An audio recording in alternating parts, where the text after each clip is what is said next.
زویریہ کے کہنے پر وہ لوگ دوبارہ ہاسٹل چلی آئے، مگر وہاں آ کر انہیں حیرانی کا سامنا کرنا پڑا کیونکہ کمرے کے دروازے پر تالا لگا ہوا تھا۔ یہ امامہ کہاں ہے؟ رابعہ نے حیرانی سے کہا۔ پتہ نہیں، کمرہ لاک کر کے اس طرح کہاں جا سکتی ہے؟ وہ تو کہہ رہی تھی کہ اسے سونا ہے، زویریہ نے کہا۔ ہاسٹل میں تو کسی کے روم میں نہیں چلی گئی، رابعہ نے خیال ظاہر کیا۔ وہ دونوں اگلے کئی منٹ ان واقف لڑکیوں کے کمروں میں جاتی رہی جن سے ان کی ہیلو ہائی تھی، مگر امامہ کا کہیں پتہ نہیں تھا۔ کہیں ہاسٹل سے باہر تو نہیں گئی؟ رابعہ کو اچانک خیال آیا، آؤ وارڈن سے پوچھ لیتے ہیں، زویریہ نے کہا۔ وہ دونوں وارڈن کے پاس چلی آئے۔ ہاں، امامہ ابھی کچھ دیر پہلے باہر گئی ہے، وارڈن نے ان کی انکوائری پر بتایا۔ زویریہ اور رابعہ ایک دوسرے کا منہ دیکھنے لگے۔ وہ کہہ رہی تھی شام کو آئے گی، وارڈن نے انہیں مزید بتایا۔ وہ دونوں وارڈن کے کمرے سے نکل آئے۔ یہ گئی کہاں ہے؟ ہمارے ساتھ تو جانے سے انکار کر دیا تھا کہ اسے سونا ہے، وہ تھکی ہوئی ہے اور اس کی طبیعت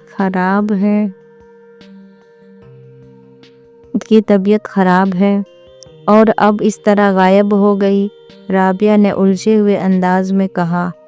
رات کو وہ قدرے لیٹ واپس آئی اور جس وقت وہ واپس آئی امامہ کمرے میں موجود تھی۔ اس نے مسکراتے ہوئے ان دونوں کا استقبال کیا۔ لگتا ہے خاصی شاپنگ ہوئی ہے آج، اس نے ان دونوں کے ساتھ پکڑے ہوئے شاپرز کو دیکھتے ہوئے کہا۔ ان دونوں نے اس کی بات کے جواب میں کچھ نہیں کہا، بس شاپر رکھ کر اسے دیکھنے لگے۔ تم کہاں گئی تھی؟ زویریہ نے اس سے پوچھا۔ امامہ کو جیسے ایک جھٹکا لگا۔ میں اپنا والیٹ لینے واپس آئی تھی تو تم یہاں نہیں تھی، کمرہ لاک تھا، زویریہ نے اسی انداز میں کہا۔ میں تم لوگوں کے پیچھے گئی تھی۔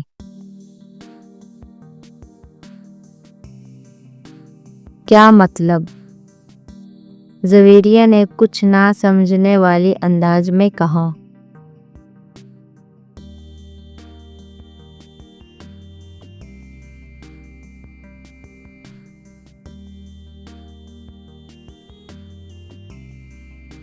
تمہارے نکلنے کے بعد میرا ارادہ بدل گیا تھا۔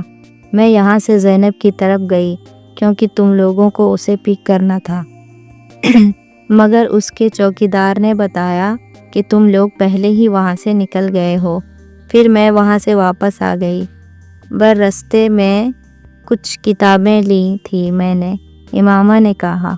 دیکھا، تم سے پہلے ہی کہا تھا کہ ہمارے ساتھ چلو، مگر اس وقت تم نے فوراً انکار کر دیا، بعد میں بے وقوفوں کی طرح پیچھے چل پڑی۔ ہم لوگ تو مشکوک ہو گئے تھے تمہارے بارے میں، رابعہ نے کچھ اطمینان سے ایک شاپر کھولتے ہوئے کہا۔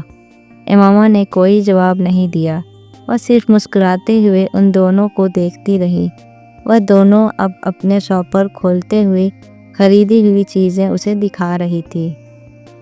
تمہارا نام کیا ہے؟ پتہ نہیں، ماں باپ نے کیا رکھا تھا، یہ ماں باپ سے پوچھیں۔ خاموشی۔ لوگ کس نام سے پکارتے ہیں تمہیں؟ لڑکے یا لڑکیاں؟ لڑکے، بہت سارے نام سے۔ زیادہ تر کون سا نام پکارتے ہیں؟ Daredevil. خاموشی۔ اور لڑکیاں؟ وہ بھی بہت سے نام لیتی ہے، زیادہ تر کس نام سے پکارتی ہے؟ یہ میں نہیں بتا سکتا، اٹس ٹو پرسنل، یہ بالکل ذاتی ہے۔ گہری خاموشی، طویل سانس، پھر خاموشی۔ میں آپ کو ایک مشورہ دوں کیا؟ آپ میرے بارے میں وہ جاننے کی کوشش کیوں نہیں کرتے جو نہ آپ پہلے جانتے ہیں نہ میں؟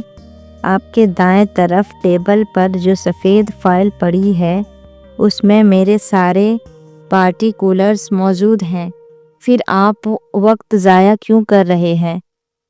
سائیکولوجسٹ نے اپنے پاس موجود ٹیبل لیمپ کی روشنی میں سامنے کاؤچ پر دراز اس نوجوان کو دیکھا جو اپنے پیر مسلسل ہلا رہا تھا۔ اس کے چہرے پر گہرا اطمینان تھا اور یوں لگ رہا تھا اور نیم تاریکی نے اس کا اعصاب کو بالکل متاثر نہیں کیا تھا۔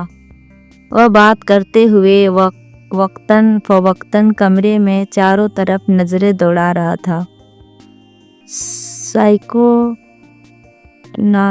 سائیکونالسٹ کے لیے سامنے لیٹا ہوا نوجوان ایک عجیب کیس تھا۔ وہ فوٹوگراف میموری کا مالک تھا۔ اس کا آئی کیو لیول 150 کی رینج میں تھا۔ وہ through out studying academic record رکھتا تھا۔ وہ غالب میں پرسنٹیج گولڈ میڈل 3 بار جیت چکا تھا اور وہ تیسری بار خودکشی کی ناکام کوشش کرنے کے بعد اس کے پاس آیا تھا۔ اس کے والدین ہی اسے اس کے پاس لے کر آئے تھے۔ وہ بے حد پریشان تھا۔ وہ ملک کے چند بہت اچھے خاندانوں میں سے ایک سے تعلق رکھتا تھا۔ ایسا خاندان جس کے پاس پیسے کی بھرمار تھی۔ 4 بھائیوں اور 1 بہن میں وہ چوتھے نمبر پر تھا۔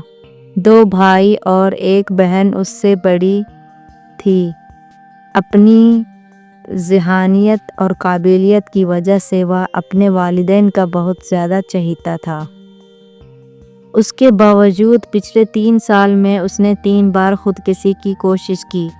پہلی دفعہ اس نے سڑک پر بائک چلاتے ہوئے 1 وے کے خلاف ورزی کی اور بائک سے ہاتھ اٹھا لیے۔ اس کے پیچھے آنے والے ٹریفک کانسٹیبل نے ایسا کرتے ہوئے اسے دیکھا تھا۔ خوش قسمتی سے گاڑی سے ٹکرانے کے بعد وہ ہوا میں اچھل کر ایک دوسری گاڑی کے چھت پر گرا اور پھر زمین پر گرا۔ اس کے کچھ ریبس، ایک بازو اور ایک ٹانگ میں فریکچر ہوئے۔ تب اس کے والدین کانسٹیبل کا اصرار کے باوجود اسے ایک حادثہ ہی سمجھے، کیونکہ اس نے اپنے ماں باپ سے یہی کہا تھا کہ وہ غلطی سے 1 وے سے ہٹ گیا۔ دوسری بار پورے 1 سال کے بعد اس نے لاہور میں خود کو باندھ کر پانی میں ڈوبنے کی کوشش کی۔ ایک بار پھر اسے بچا لیا گیا۔ پل پر کھڑے لوگوں نے اسے رسی سمیت باہر کھینچ لیا تھا، جس کے ساتھ باندھ کر اس نے خود کو نیچے گرایا تھا۔ اس بات کو گواہی دینے والوں کی تعداد زیادہ تھی کہ اس نے خود اپنے آپ کو پانی میں گرایا تھا، مگر اس کے ماں باپ کو ایک بار پھر یقین نہیں آیا۔ سالار کا بیان یہ تھا کہ کچھ لڑکوں نے اس کی گاڑی کو پل کے پاس روکا اور پھر اسے باندھ کر پانی میں پھینک لیا۔ جس طرح وہ بندھا ہوا تھا، اس سے یوں ہی لگتا تھا کہ اسے واقعی باندھ کر گرایا گیا تھا۔ پولیس اگلے کئی ہفتے اس کے بتائے گئے حلیے کے لڑکوں کو پورے شہر میں تلاش کرتی رہی۔ سکندر عثمان نے خاص طور پر ایک گارڈ اس کے ساتھ تعینات کر دیا جو 24 گھنٹے اس کے ساتھ رہتا تھا، مگر تیسری بار وہ اپنے ماں باپ کی آنکھوں میں دھول نہیں جھونک سکا۔ خواب آور گولیوں کی ایک بڑی تعداد کو پیش کر اس نے کھا لیا تھا۔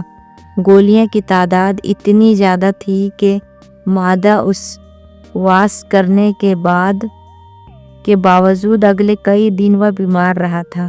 اس بار کسی کو بھی کوئی غلط فہمی نہیں ہوئی۔ اس نے خانسامہ کے سامنے ان گولیوں کے پاؤڈر کو دودھ میں ڈال کر پیا تھا۔ سکندر عثمان اور طیبہ سکندر